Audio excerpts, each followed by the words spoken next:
To Spin Cycle Live. I am your host, Nathan Hale. Believe that the audio should be working. I got you know the service that we use that puts out these streams is a little finicky sometimes when it comes to letting you know if everything's working or not. I really wish I had like a soundboard in front of me that showed me like that my mic and stuff were working, that everyone could see everything. I'm assuming it is because I'm seeing in the settings, I'm not getting any comments that says you can't hear me. So I'm assuming we're good. Happy Wednesday. Today is Wednesday, March 12th, 2025. How's everyone doing today in the beautiful country that we call home, the United States of America? I know that we might have a few international people that watch. I know that certainly when I look at my X demographics, because it shows me who follows me on X, that I do have several. I think that about like 20% of my followers on X are actually international followers, which is kind of weird to see. But how's everyone doing today? Are you enjoying your Wednesday afternoon? Has it been a nice day? I know it's been beautiful out here in the Midwest. It's been a great day here. So we got lots of stories to get into, but I hope you're doing good. If you've missed shows in the past, I always like to remind people that we do stream on YouTube, Rumble, Instagram, as well as X. I'm sure most of you are watching here on X. But all of the shows are put up afterwards on those platforms, except for Instagram. Instagram does not save the streams, but you can watch Rumble, YouTube, X. You can go back on my feed and everything, find it on there. If you're not following me on X or on YouTube or on Rumble or on TikTok for that matter, we're posting TikToks too. Go follow me over there at HomoNathan. It's my handle. But let's get right into it. We have so many stories to cover. Like I said, I hope you're having a great day. And it's the last show of the week. We got plenty of good news coming out next week too. Hopefully, we'll see. This show. Looking at the stories, I'm like, man, the stories I picked here, they're a little bleak. Not too much to get yourself all riled up with today. But we'll go through it. We'll go through it one by one. We'll talk about it. But let's get right into it. All right. So our first story comes out of Greenland. So I guess Greenland just held elections. I really know nothing about the Greenlandic government. Is that how you pronounce it? Greenland's government, as well, I'll say. I don't really know much about them. But apparently, so this term word, so Greenland's independent gradualists win election amid Trump control pledge. So I think a huge thing that's happening in Greenland right now is they're wanting to become their own country. They don't want to be part of Denmark right now because Greenland, I believe, is controlled by Denmark, not like entirely. They have like their own parliament and everything, obviously, but I think they're mostly controlled by Denmark. So the two kind of colliding things that are happening in Greenland are, hey, we all kind of agree that we don't want to be a part of Denmark anymore, but do we want to leave like right away, or do we want to like gradually like step out of like, do we want to gradually take the training wheels off, or do we want to just go right for the jet ski, right?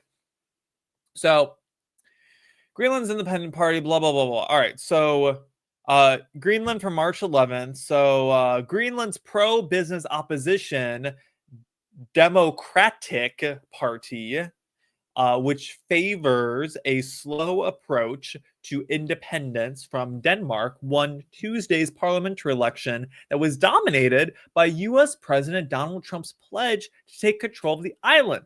Talk about that more in a second.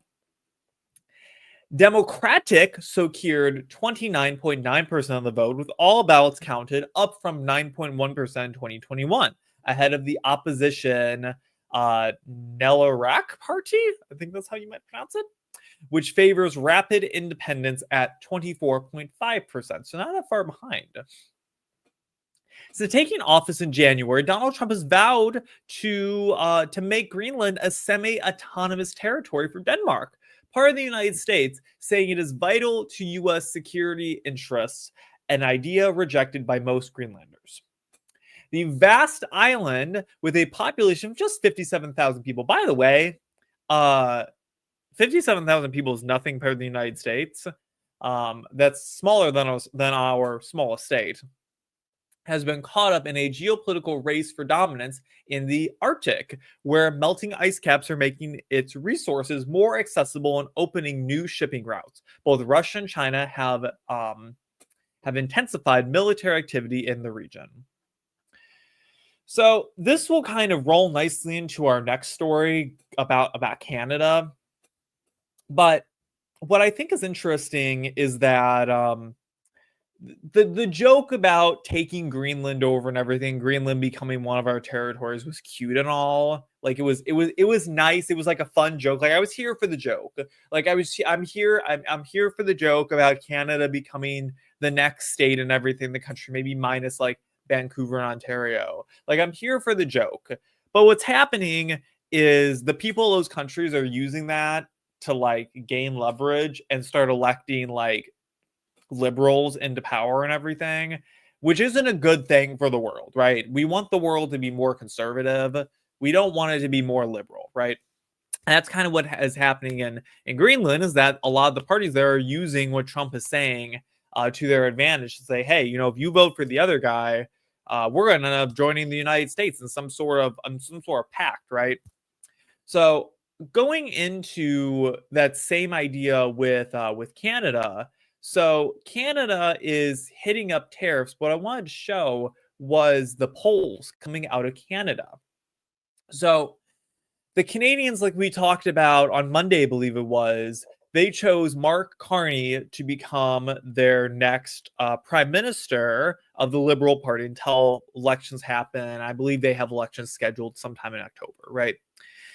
The Conservatives had a pretty strong lead ahead of the Liberal Party there, and even the Liberal Party was not doing good at all in Canada. So I pulled up the polling data, which there was more polling data that came out today, it looks like, showing kind of what it looks like in Canada. So this big blue line here at the top shows the Conservative Party, and they had a pretty strong lead. I mean, going all the way back to a year ago in May of 2024, right?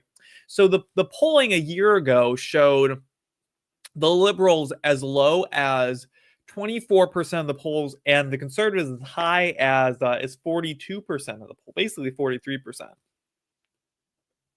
And that stayed pretty consistent until just recently, when Trump has been talking all about Canada becoming the 51st state and everything and doing all this, and the Liberal parties really use that to their advantage in shoving that down Canadians' throats, saying, hey, look, if you vote for the Conservatives, if you let the Conservatives get power, right, this is going to happen. Or by proxy, hey, if you don't vote for us, if you vote for the Liberals, we're going to make sure that Canada doesn't become the 51st state. We're going to stand up to Donald Trump. Oh, and by the way, we have all these tariffs that are being imposed on us all of a sudden by the United States. We need to stand up to all this. So the Liberals are going to be the ones to do this. Even though the Conservatives are saying basically the same thing, right? The Liberals are doing a better job of it, right? Because the Conservatives still want to be friendly with Trump, right? The Liberals don't. So January 6, 2025, the Liberals were the lowest they were at. We had 44% polling for the Conservatives, 20% for the Liberals. They were tied with the NDP party. And then all of a sudden, they start shooting up in the polls until today. They're at 39 to 31%. So the Liberals gained basically 10 points overnight in Canada, right? In just a matter of a few weeks. And the Conservatives dropped, from their height. So January, they were at 44%. They dropped all the way down to 39%. So they lost a handful of points. So they're closing the gap right there and how far away they were from each other. Before a lot of these threats of making Canada the 51st state were really coming to fruition, I mean, the Conservatives looked like they were going to have a really, really good winning majority. And now it's getting slimmer and slimmer and slimmer as it goes up if we're to expect, the polling data to reflect the actual election. But it's interesting for me to see, just as someone who enjoys looking at stuff like this, to see how the words of someone can really impact this. I mean, you can go and look what other people are saying too. Everyone's suggesting that it's really Donald Trump's threats towards Canada and the tariffs and everything that have really changed the polling data around for the Canadians. Not that I care about Canada all that much as a country, but I want the best for you guys up there. And you're not going to get the best from Mark Carney, I can tell you that, or any of these other schmucks, except for the conservative leader. So it'll be interesting to see going forward. I'm interested to see if that will kind of split off, but those threats of making Canada the 51st state, of taking over Greenland, everything continue to be reaffirmed by the president, right? And it was like a fun joke for a while, but now it's kind of like it's kind of ran off steam because nobody really believes that Canada or Greenland are going to be part of the United States. It's just not going to happen. Like there's 0% chance. I would bet money on it. It's not going to happen, right? But the threat of it happening is strong enough for these countries to retaliate against Trump, strong enough that they elect nutbags into their government, right? So I don't know. It's interesting to see. So just things to think about. Just want to pass it on. But let's talk a little bit more Canada. You're tired of hearing me talk about Canada, but Canada was our strongest trading partner up until literally 1 minute ago.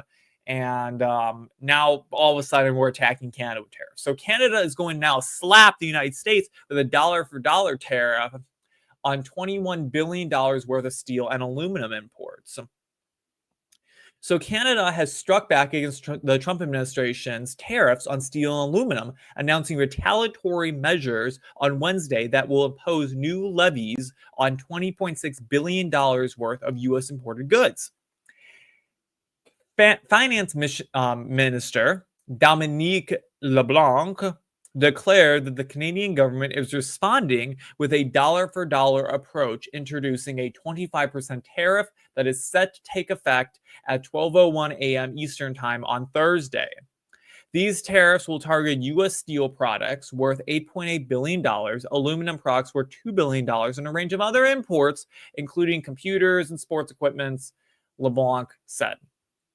Quote, together we will do what we must to protect Canada's economy. So see what they're doing here. See what they're doing. This is all giving them more leverage to be like, hey, look, we're the Liberal Party. We are protecting Canada's economy from all of these tariffs. We're making sure that we don't get steamrolled by the Trump administration, right?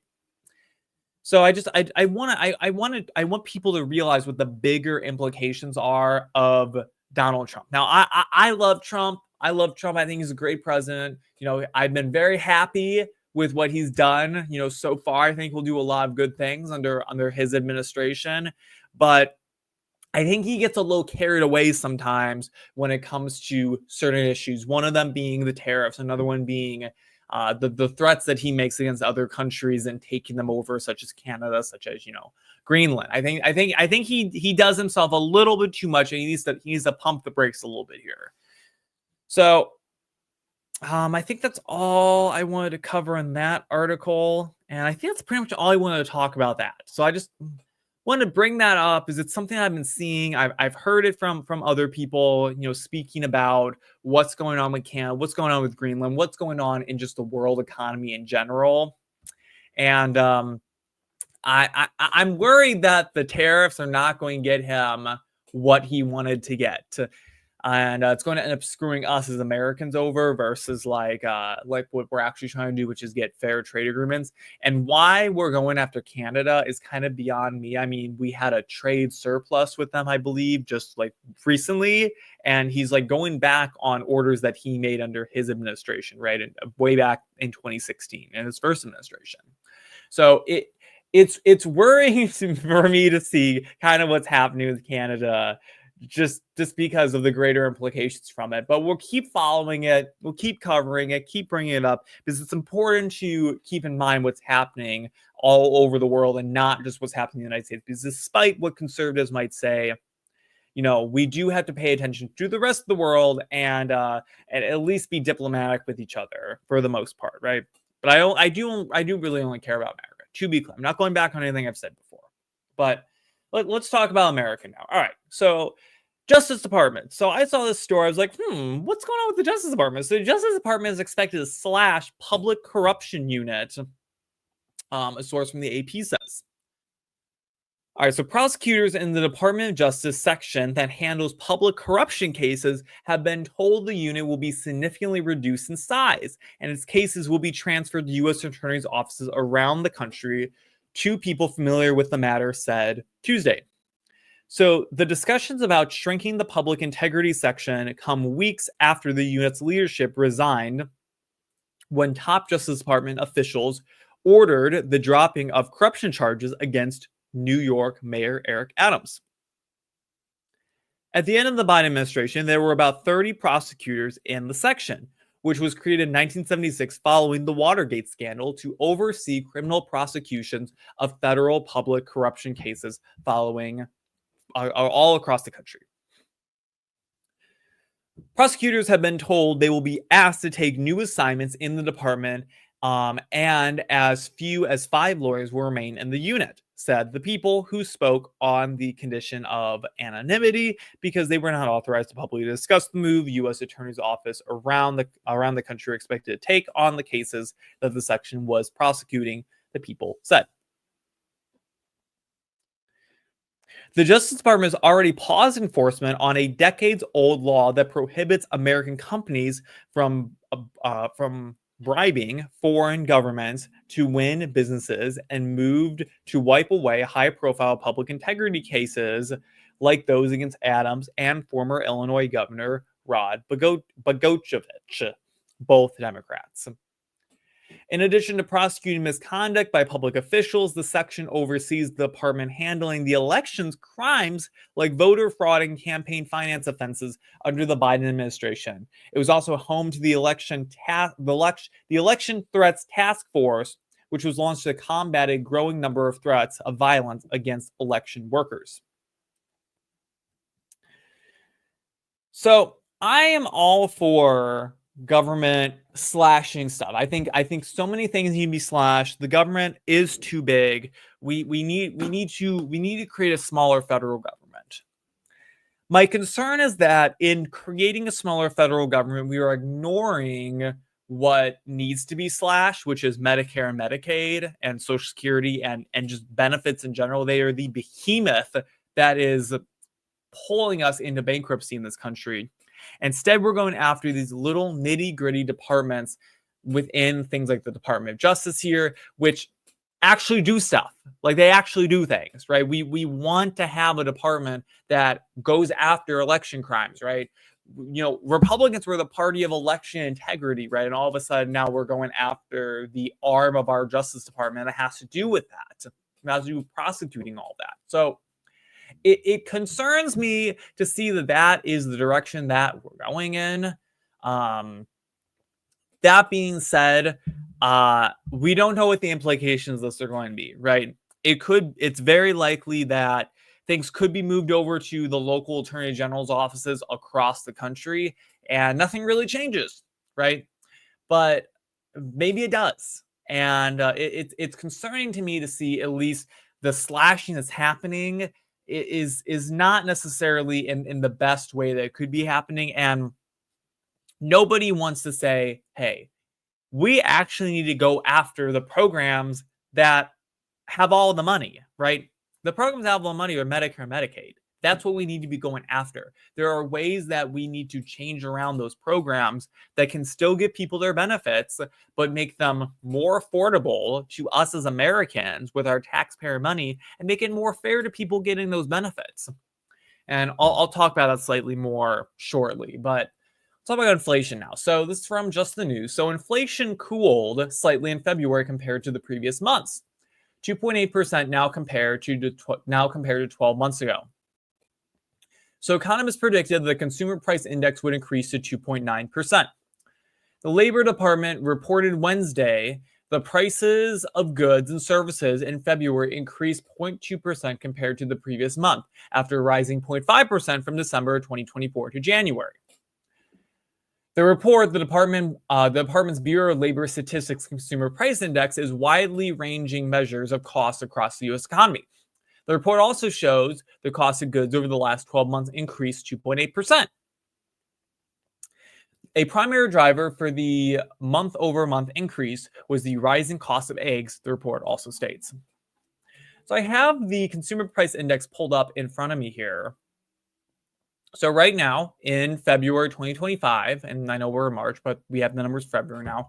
February is 2.8%. So it is down from 3% that was January. So a slight decrease, but that's not much better than where we were in September. September, we were at 2.4%, right? And now we're at 2.8. So we still have an increase of 0.4 points from way back in December when Joe Biden was still in office, right? And it speaks to me that I haven't heard all that much of a plan as to what we're going to be doing about things like inflation. I mean, where is all this? I listened to Trump's speech. I listened to the whole thing when he was at the Capitol and everything. And I haven't heard much from the guy as to how we're actually going to bring down costs of goods. How are we going to bring down inflation? How are we going to bring down spending? How are we going to bring down egg prices, for instance, that this article listed, right? We still have fairly high inflation. I mean, this is still higher than we were pre-COVID. I mean, our pre-COVID numbers, I mean, September 2019, October, even into December, we're at, 2.3, 1.7, 1.6. You can see them on the screen here.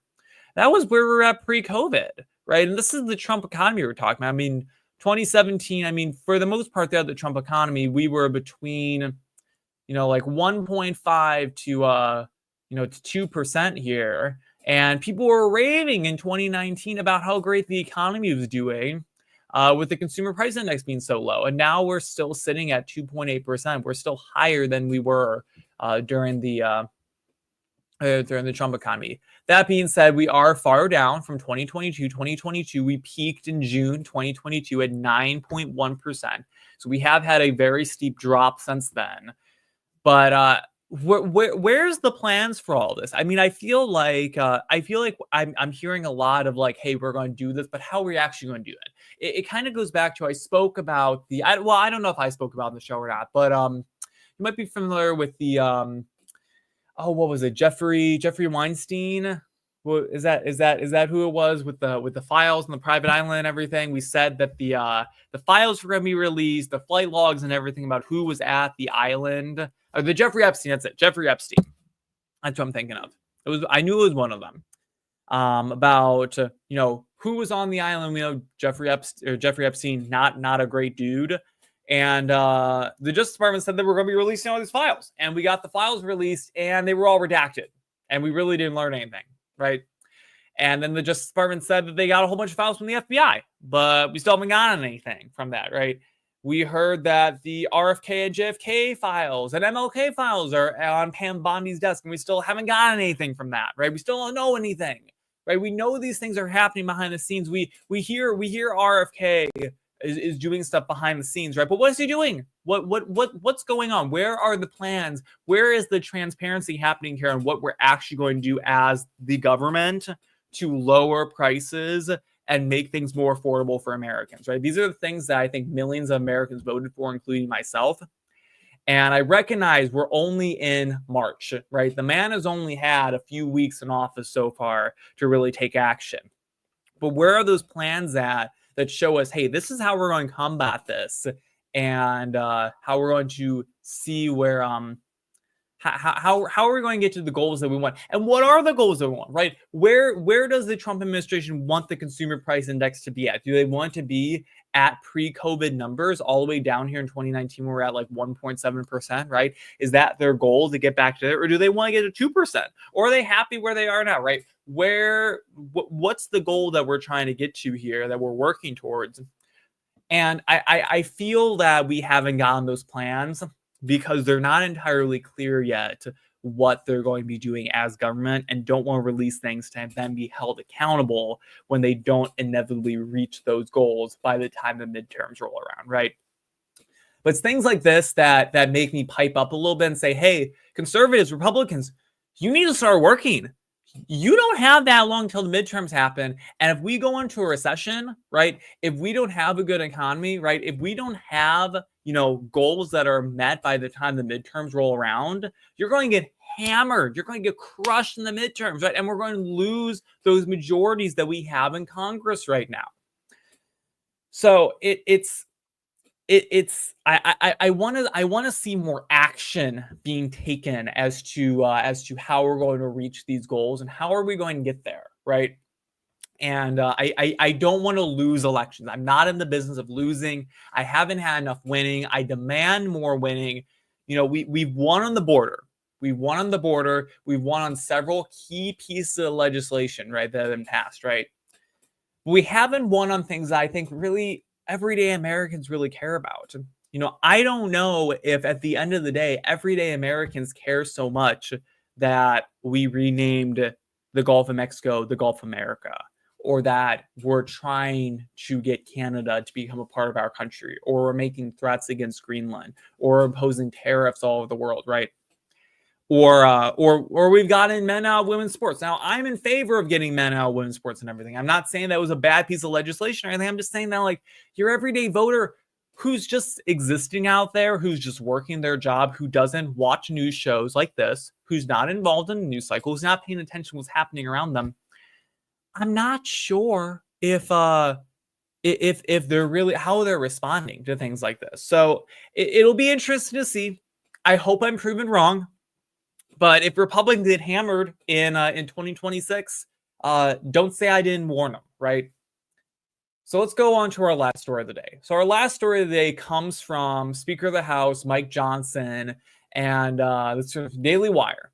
So House passes 6-month funding patch in win for Trump and Speaker Johnson. The continuing resolution, which provides funds through September 30th, prevailed in a 270 to 213 vote.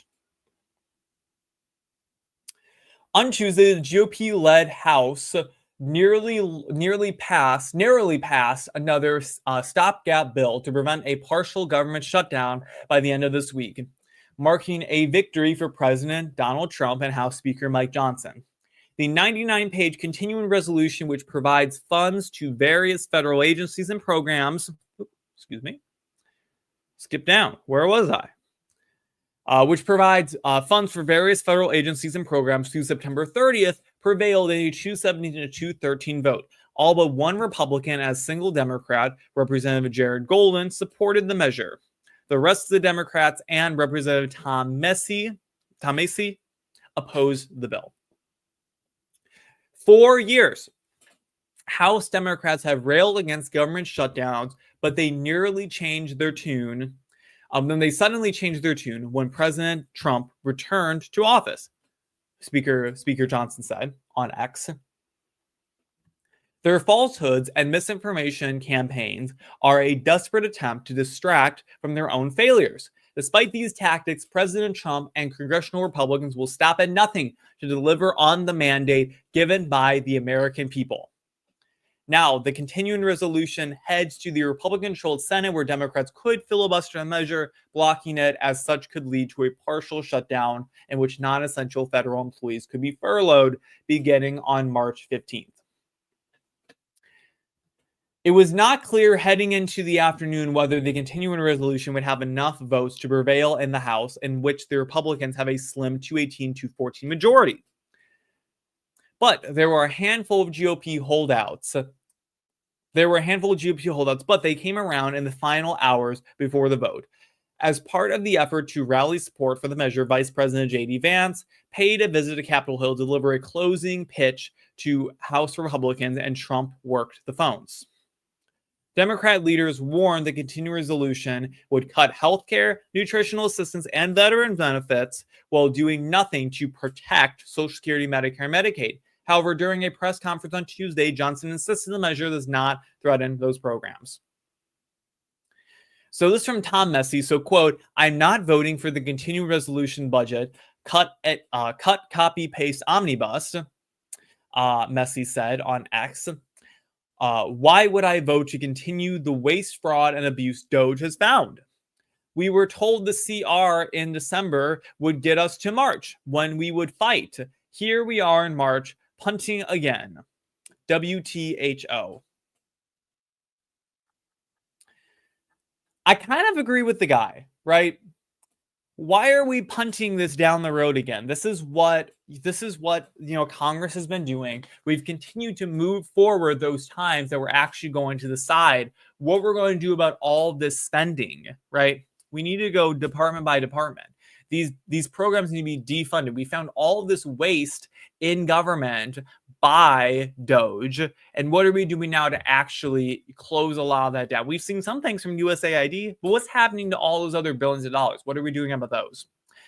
So I kind of agree with Basie here, man. Like, what's going on? We need to lower spending in this country. And it goes back to what I was saying earlier about Medicare and Medicaid, right? Democrats are so concerned about Republicans doing anything to Medicare and Medicaid. And Republicans are like, no, we don't want to have anything to do with it. We're not going to get our hands anywhere near that. Because both sides know that people vote for Medicare and Medicaid. There's a lot of single issue voters out there because, newsbreak, a lot of people who vote in elections are super old and are on Medicare and Medicaid and Social Security. They want their benefits, right? But we need to recognize that those benefits are not lasting forever. People in my generation won't be getting any of those benefits. The money's going to be run out by the time we get to that age. So I sympathize with people who are like, I don't want to touch Medicare and Medicaid, but also I'm like, hell yeah, we got to touch Medicare and Medicaid. We got to figure out what we're doing about this, right? I've been paying all this money in taxpayer money to support all the old people who are on Social Security right now. What's going to happen when I get to that age, right? So I'm having to work extra hard to make sure that I'm saving correctly, which is what all people should be doing. You should be saving your money, right? To make sure that I will have enough to retire on, knowing that I will likely not have anything for Medicare and Medicaid and Social Security. But these are the programs that we need to go after and start slashing from. This is how we're going to pull our country out of potentially going into bankruptcy. These are the big spenders on our economy. This is what has driven us so deeply into debt, is all this spending on handouts, on benefits, right? And those benefits are important. They support many, many people. But there are other ways of rolling them out that does not bankrupt us, right? I heard from an economist that a great way that we could reform Social Security is by saying, hey, everyone in the country is going to get a Roth IRA, okay? All that money from your paycheck that's going to Social Security right now, it's going to be contributed to a Roth IRA. You would have like 3 times the amount of money you would have from Social Security if it went into a Roth IRA and was invested, right? Instead of just sitting there in the government, right? And being paid out.